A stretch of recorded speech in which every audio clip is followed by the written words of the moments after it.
सादर प्रणाम श्रोतागणों, मैं प्रीति उपाध्याय आज एक बार फिर आपका धार्मिक व्रत कथा की YouTube चैनल पर हार्दिक स्वागत करती हूँ। आज मैं आपको बताने जा रही हूँ शिवलिंग पर क्या चढ़ाने से कौन सी मनोकामनाएं पूर्ण होंगी। इससे पहले मैं एक बार भगवान का जयकारा बोलना चाहूँगी। जय महाकाल।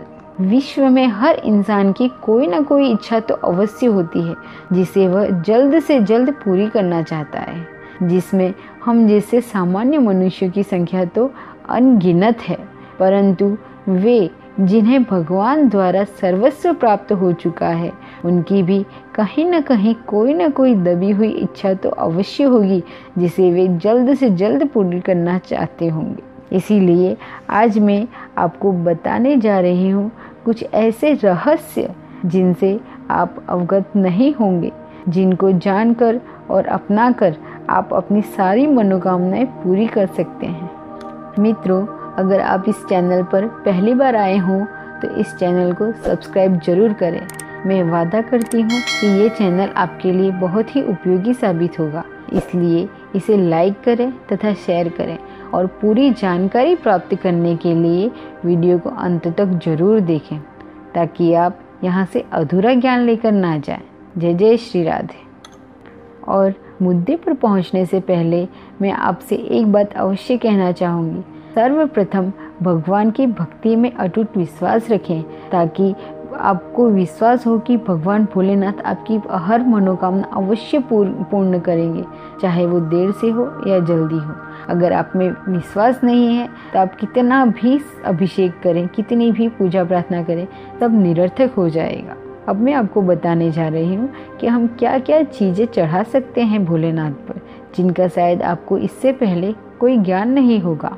तो सुनिए, हम शिवलिंग पर चढ़ा सकते हैं चावल, पके हुए चावल, घी, गेहूँ, जौ, पानी, दूध, केसर, गुड़, शक्कर, गन्ने का रस, दही, चंदन, शहद, मांग और बिलपत्र एवं सफ़ेद वस्त्र व हम कह सकते हैं कि सफ़ेद पुष्प और ऐसी और भी कई चीज़ें हैं जिन्हें हम चढ़ा सकते हैं भोलेनाथ के ऊपर। अब हम पहले बात करते हैं चावल की।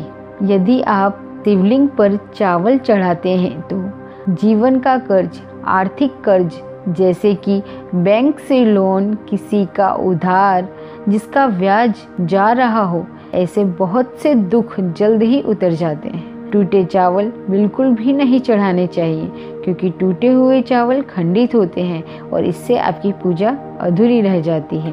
अर्थात चावल चढ़ाने से हम हमारे आर्थिक कर्ज को समाप्त कर सकते हैं। और यदि आप पके हुए चावल शिवलिंग पर अर्पित करते हैं, अभिषेक करते हैं, तो जिन लोगों के विवाह संपन्न होने में अड़चन आ रही हो तो उनके मांगलिक दोष खत्म हो जाते हैं और उनके वैवाहिक संबंध जल्द से जल्द होते हैं। इस तरह से पके हुए चावल चढ़ाने से विवाह संबंध में आसानी मिलती है। यदि घी, अब हम बात करते हैं घी की। यदि हम घी शिवलिंग पर अभिषेक करते हैं घी का, तो संतान प्राप्ति का सौभाग्य मिलता है। पति पत्नी को जल और घी दोनों ही चढ़ाने चाहिए। यदि पति जल चढ़ाए तो पत्नी को घी चढ़ाना चाहिए, और यदि पत्नी घी चढ़ाए तो पति को जल चढ़ाना चाहिए, और पति जल चढ़ाए तो पत्नी को घी चढ़ाना चाहिए।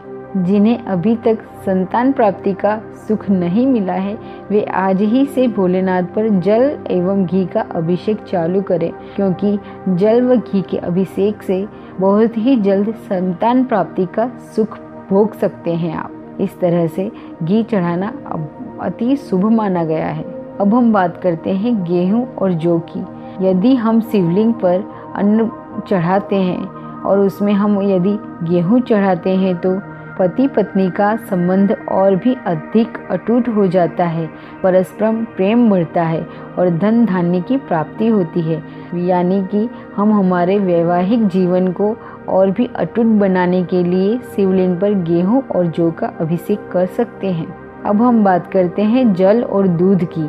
यदि हम शिवलिंग पर जल और दूध चढ़ाते हैं या जल में दूध मिलाकर चढ़ाते हैं तो हमें बीमारियों से मुक्ति मिलती है, स्वास्थ्यप्रद लाभ होता है, जो व्यक्ति काफ़ी लंबे समय से बीमार है उसे अवश्य ही जल और दूध से शिवलिंग पर अभिषेक करना चाहिए। परंतु एक महत्व की बात याद रखें कि हम जल पीतल या तांबे के लोटे में चढ़ा सकते हैं, परंतु दूध को तांबे के लोटे में नहीं चढ़ाया जाता, क्योंकि तांबे के लोटे में रखा गया दूध विष के समान हो जाता है, ऐसा कहा गया है।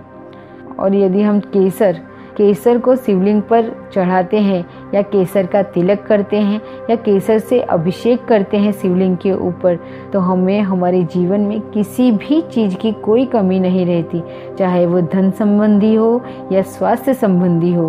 केसर का तिलक आपको शिवलिंग पर करना चाहिए, जिससे हमारे जीवन की सारी मनोकामनाएं पूर्ण होंगी। गुड़ या शक्कर या गन्ने का रस, बहुत सी चीज़ें लोग चढ़ाते हैं। आप कुछ भी चढ़ा सकते हैं, गुड़ चढ़ाएं, शक्कर चढ़ाएं या गन्ने का रस चढ़ाएं। यदि शिवलिंग पर आप गुड़ या शक्कर या गन्ने का रस चढ़ाते हैं तो आप सौभाग्यशाली बने रहेंगे, दरिद्रता का नाश होगा, आपका जीवन बदलेगा और सौभाग्य प्राप्त होगा। हमें एक न एक बार अवश्य इन सब चीज़ों को प्रयत्न करना चाहिए, ताकि हम भी देख सकें कि क्या ये चीज़ें सच में कार्यरत होती हैं या नहीं। अब हम बात करते हैं दही की। शिवलिंग पर दही चढ़ाने से आपका स्वभाव गंभीर होगा और आप धैर्यवान बनेंगे, क्योंकि कितने लोग इतने उतावले होते हैं कि अपना सारा काम जल्दबाजी में बिगाड़ लेते हैं। इसलिए दही चढ़ाना चाहिए, जिससे कि आपके जीवन में थोड़ी स्थिरता आए और आपको सफलता मिले। और चंदन, यदि शिवलिंग पर चंदन का तिलक करते हैं तो आपका व्यक्तित्व आकर्षक होता है, मान सम्मान में बढ़ोतरी होती है, और ये आप भी जानते हैं बिना मान सम्मान के कुछ नहीं है। इसलिए शिवलिंग पर चंदन का तिलक अवश्य करना चाहिए। यदि हम शिवलिंग पर शहद चढ़ाते हैं तो वाणी में मिठास आती है, इसलिए शहद को भी हमें शिवलिंग पर अर्पित करना चाहिए, उसका अभिषेक करना चाहिए। अब हम बात करते हैं भांग और बिलपत्र की। यदि भांग और बिलपत्र शिवलिंग पर चढ़ाए जाएं तो जीवन की कमियां दूर होती हैं। भोलेनाथ आपकी प्रत्येक मनोकामनाएं पूर्ण करते हैं। इसके लिए हम ऐसा नहीं कह सकते कि आपकी ये इच्छा पूरी होगी या वो इच्छा पूरी होगी। बिलपत्र तो सर्वत्र है, सर्वेक है, जिसे हम एकमात्र अगर बिलपत्र चढ़ाते हैं भोलेनाथ पर, तब भी वो बहुत ही प्रसन्न हो जाएंगे हमारे ऊपर, क्योंकि ये उनकी बहुत ही प्रिय वस्तुएं भांग व बिलपत्र। तो इसलिए कहा गया है कि भांग और बिलपत्र चढ़ाने पर भगवान भोलेनाथ हमारी सभी मनोकामनाएं पूरी करते हैं। अब हम बात करते हैं सफ़ेद वस्त्र और या हम कहें कि सफ़ेद पुष्प की। सफ़ेद वस्त्र या सफ़ेद पुष्प यदि शिवलिंग पर चढ़ाया जाता है तो जो बहुत ही लाभकारी माना गया है, यह आपके स्वास्थ्य में वृद्धि करता है। ये तो हम भी जानते हैं कि स्वास्थ्य ही जीवन है, हेल्थ इज़ वेल्थ। अगर स्वास्थ्य अच्छा नहीं तो कुछ अच्छा नहीं। पहला सुख निरोगी काया। इसीलिए सफ़ेद वस्त्र या सफ़ेद पुष्प का भी अभिषेक करना चाहिए हमें शिवलिंग के ऊपर। यह भी बहुत ही लाभकारी सिद्ध हुआ है। और अंततः आप किसी भी चीज़ से शिवलिंग पर अभिषेक करें, परंतु अंत में आपको पान का पत्ता लेना है, डंडी सहित हो जो, उस पर एक लौंग का जोड़ा रखना है और छोटी सी इलायची रखनी है और एक छोटा सा कलावा, जिसे हम नाड़ा छड़ी भी कहते हैं, नाड़ा छड़ी का टुकड़ा रखना है और एक सुपारी रखनी है तथा इन सभी चीज़ों को एक साथ भोलेनाथ पर अर्पित करना है। इस प्रकार से करने से भगवान भोलेनाथ आपकी सर्व मनोकामनाएं पूर्ण करेंगे। ऐसा विधान है कि बिना पान के पत्ते से कोई भी पूजा संपन्न नहीं होती है। इसीलिए किसी भी प्रकार की पूजा करें, अंत में पान का पत्ता का उपयोग अवश्य करें। कोई भी अभिषेक करते समय यदि आपको कोई मंत्र नहीं आता है तो ओम नमः शिवाय का जप अवश्य करें या फिर ओम शिवाय नमः का जप अवश्य करें। हर हर महादेव।